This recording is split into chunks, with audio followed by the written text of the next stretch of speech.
Hello students, मेरा नाम है केतन बारुका और आप देख रहे हो फेलिनास पीसीएमबी में केमिस्ट्री। आज हमारा 100 डेज 100 वीडियोस का 15वां लेक्चर है, 15th लेक्चर। कौन सा टॉपिक है? Alkane versus alkene. ठीक है, इसमें हम लोग क्या क्या देखने वाले हैं? पहले तो देखेंगे एल्कीन और एल्केन के स्ट्रक्चर्स क्या होते हैं। ठीक है, दूसरा हम लोग देखेंगे उसको हम लोग कैसे डिफ्रेंशिएट कर सकते हैं, और तीसरा हम लोग देखेंगे कैसे हम लोग बॉन्डिंग से पहचानते हैं एल्कीन है या एल्केन है। सबसे इंपॉर्टेंट चीज़ ये दोनों में क्या डिफरेंस है ये हम लोग देखेंगे। ठीक है, तो वीडियो को स्टार्ट करते हैं जल्दी से बगैर टाइम वेस्ट किए। ठीक है, चलो पहला चीज़ मैं स्ट्रक्चर बता देता हूँ एल्कीन और एल्केन का। ठीक है, एल्केन क्या होता है भाई? एल्केन हमारा वो होता है जहाँ पे खाली सिंगल बॉन्ड होते हैं। कुछ इनके फॉर्मूले लिख देते हैं। CH4 हो गया, C2H6 हो गया, C3H8, C4H10। अच्छा, इसका ओवरऑल फॉर्मूला होता है हमारा CnH2n+2। ठीक है, एल्कीन क्या होता है? एल्कीन हमारा होता है C2H4, C3H6, C4H8, C5H10 and then you can say C6H12। काफ़ी सारे हो गए। इसका हमारा जर्नल फार्मूला क्या होता है? CnH2n। तो डिफरेंस क्लियरली दिख रहा होगा। यहाँ पे अगर +2 कर दिया तो हमारा हो जाता है एल्केन, अगर वही +2 नहीं है तो एल्कीन होता है। मतलब यहाँ पे हर किसी अगर सिमिलर मेंबर के संग देखा जाए तो 2 कार्बन एक्स्ट्रा होता है। ठीक है, समझ आ गया ये भी। तो चलो आगे बढ़ते हैं, अगले चीज़ में आते हैं। स्ट्रक्चर क्लियर हो गया, सॉरी स्ट्रक्चर नहीं, फॉर्मूला क्लियर हो गया। अभी स्ट्रक्चर पे आते हैं। स्ट्रक्चर में हम लोग जो स्ट्रक्चर देखेंगे ना वो इथीन और इथेन का होगा। इथीन का स्ट्रक्चर क्या होता है भाई? इथेन का स्ट्रक्चर होता है ये हमारा कार्बन टू कार्बन, यहाँ पे सिंगल बॉन्ड होता है, और कार्बन हाइड्रोजन का आज तक तो डबल बॉन्ड हुआ नहीं, हरदम सिंगल ही होता है, क्योंकि भाई दोनों के बीच में एक ही इलेक्ट्रॉन शेयर होता है तो सिंगल ही बॉन्ड होगा, ऑब्वियस है। अभी एल्कीन का जो हमारा है उसका स्ट्रक्चर देखते हैं तो यहाँ पे क्लियरली दिख गया होगा एक डिफरेंस। इधर में कार्बन और कार्बन के बीच में एक डबल बॉन्ड है। ओके, यहाँ पे सिंगल बॉन्ड है। जब सिंगल बॉन्ड होता है वहाँ पे हम लोग ANE लगाते हैं, जहाँ डबल बॉन्ड होता है वहाँ हम लोग ENE लगाते हैं। ये चीज़ क्लियर ही है, थोड़ा बहुत अब मैंने बता दिया ताकि तो मान लो अगर कोई अगर बच्चा स्टार्टिंग से देख रहा है तो उसे भी क्लियर हो जाए। ANE लगाते हैं, ANE लगाते हैं। ये हमारा इथेन है, ये हमारा इथीन है, ये भी क्लियर है। अच्छा, अब क्वेश्चन ये आता है इन दोनों को डिफ्रेंशिएट कैसे किया जाए, रिएक्शंस में डिफ्रेंशिएट कैसे किया जाए। बड़ा सिंपल सा चीज़ है। पहले तो तुम्हें स्ट्रक्चर में डिफ्रेंशिएट करना आना चाहिए। स्ट्रक्चर में डिफ्रेंशिएट हो गया, ये हमारा हो गया एल्केन, ये हो गया एल्कीन। एल्केन के लिए सबसे इंपॉर्टेंट चीज़ ये है कि कार्बन कार्बन का वहाँ पे सिंगल बॉन्ड ही होना चाहिए, कोई डबल बॉन्ड नहीं होना चाहिए। एल्कीन में क्या, एक या फिर उससे ज़्यादा भी अगर होता है डबल बॉन्ड तो भी वो एल्कीन है। एक एग्जांपल देके बता देता हूँ। मान लो मैंने C ले लिया, ऐसा स्ट्रक्चर कुछ बना दिया, दिख रहा है एक ही 2 है डबल बॉन्ड, 2 बार है डबल बॉन्ड, ये एल्कीन में आएगा क्या? बिल्कुल आएगा। क्यों आएगा? क्योंकि एक हो या उससे ज़्यादा हमारा एल्कीन में कंसिडर होता है। मिनिमम हम लोग को एक डबल बॉन्ड चाहिए उसे एल्कीन बनाने के लिए। अच्छा, एक और चीज़ बताता हूँ जो कितने बच्चे ना बहुत बार मेरे को डाउट पूछे हुए। क्या है वो? ये थोड़ा मिटा देता हूँ, थोड़ा सा उसको मैं बाद में ठीक कर दूंगा। देख लो, ये वाला हमारा क्या बन गया है, कुछ एक स्ट्रक्चर अब बना है, एल्डिहाइड का स्ट्रक्चर अब बना है, राइट। यहाँ पे ध्यान से देखो, ये डबल बॉन्ड O है। हम लोगों ने क्या बोला, जहाँ पे डबल बॉन्ड होता है वो हमारा एल्कीन होता है। लेकिन एक इंपॉर्टेंट चीज़ लिखा मैंने, carbon to carbon double bond. ठीक है, यहाँ पे कार्बन टू ऑक्सीजन है डबल बॉन्ड, ये एल्केन में ही जाएगा, क्योंकि सिर्फ यही कंसिडर होता है हमारे एल्कीन के लिए, ये नहीं होगा।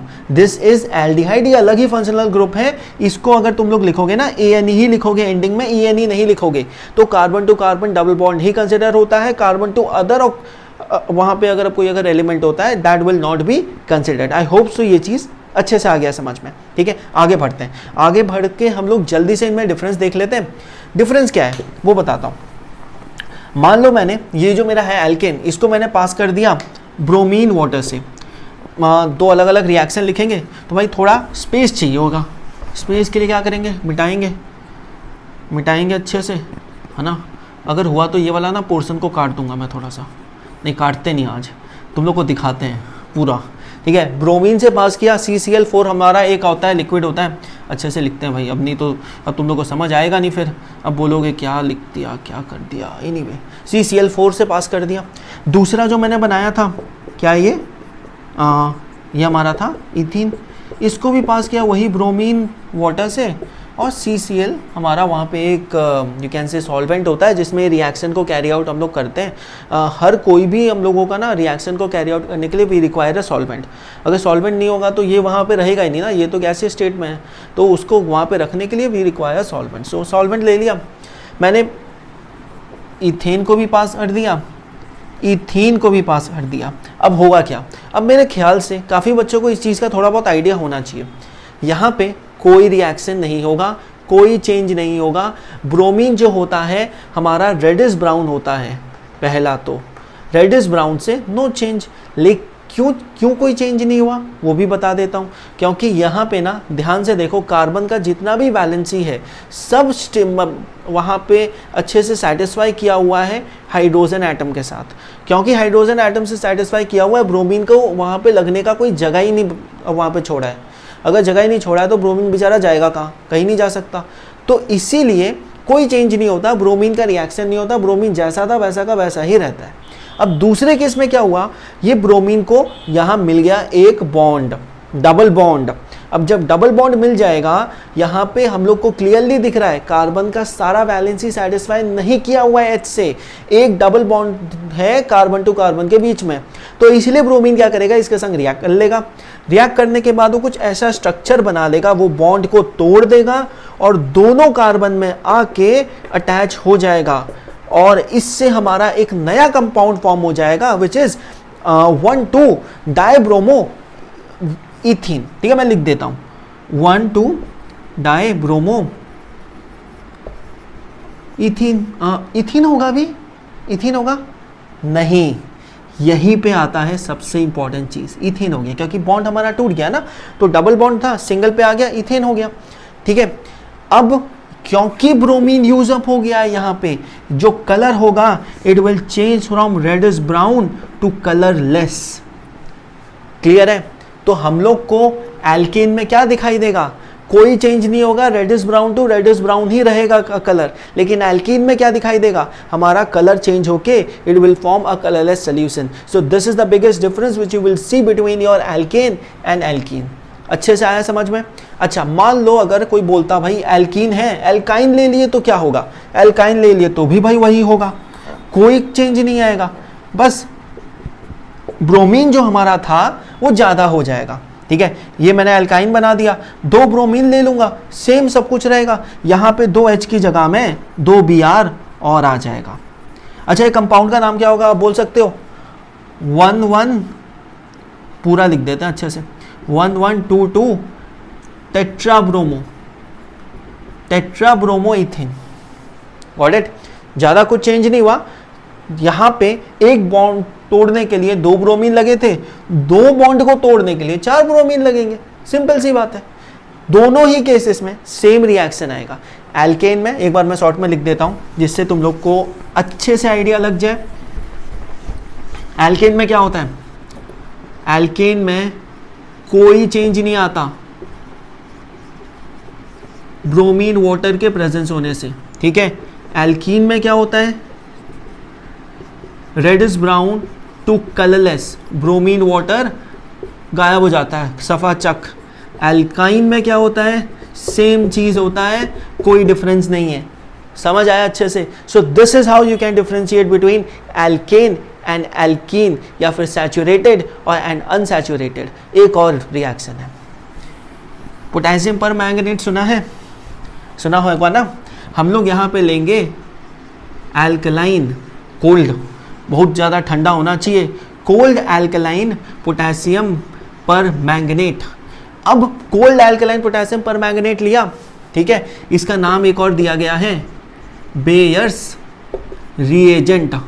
एग्जाम में क्वेश्चन आ सकता है बेयर्स रिएजेंट क्या काम में आता है, कहाँ यूज होता है। बेयर्स रिएजेंट हमारे सैचुरेटेड और अनसैचुरेटेड हाइड्रोकार्बन्स के रिकॉग्निशन के काम में आता है, और कहाँ यूज होता है, उनको डिफरेंशिएट करने के काम में आता है। ये जो हमारा पोटेशियम पर मैंगनेट है, इसका कलर होता है पर्पल। ठीक है, पर्पल होता है इसका कलर। कौन सा पल, पर्पल। ठीक है, पर्पल हुआ। अगर मैंने इसको एल्केन में पास किया, ये एक्चुअली ना ऑक्सीडाइजिंग एजेंट होता है। ऑक्सीजन आके अटैच हो जाएगा अगर जगह होगा तो, लेकिन हम लोग को ऑलरेडी पता है कि एल्केन में जितने भी हमारे कार्बन के वैलेंसी होते हैं वो कंप्लीटली सेटिस्फाइड होता है with the help of your hydrogen, तो ऑक्सीजन का लगने का कहीं कोई जगह ही नहीं है। अगर जगह ही नहीं है फिर तो वो अटैच ही नहीं होगा, मतलब नो चेंज अगेन, पर्पल का पर्पल रहेगा। ठीक है, मैं चेंज का स्पेलिंग भी रॉन्ग लिखने वाला था। हाँ, एनीवे एल्काइन ले लेते हैं या फिर एल्कीन ले लेते हैं। दोनों केसेस में क्या होगा, ऑक्सीजन को जब ऐड किया जाएगा वहां पे रिएक्शन होगा और ये पर्पल से चेंज होके कलरलेस सॉल्यूशन बना लेगा। It will form a colourless solution. अच्छे से आया समझ में? बिल्कुल। हमारा प्रीवियस केस में भी ब्रोमीन वाटर रेडिश ब्राउन से कलरलेस हो जा रहा था अनसैचुरेटेड हाइड्रोकार्बन में, एल्कीन और एल्काइन में, लेकिन एल्केन में नहीं हो रहा था। पोटेशियम परमैंगनेट जो कि कोल्ड और हम लोग एल्कलाइन लेंगे जिसका नाम बेस रिएजेंट है, वो भी हमारा कलरलेस हो जाता है एल्कीन और एल्काइन में, लेकिन ये रिएक्शन एल्केन नहीं दिखाता। बस यही चीज़ ध्यान रखना है और यही तुम्हारा सैचुरेटेड और अनसैचुरेटेड के बीच में डिफरेंस है जो कि एग्जाम में बहुत बार आता है। तो यही था आज का वीडियो, होपफुली पसंद आया होगा। बाकी वीडियो भी देखो, और कोई अगर डिफरेंस चाहिए तो जल्दी से बताओ। मिलते हैं अगले वीडियो में, 16th वीडियो होगा अगला। चलो कल मिलते हैं।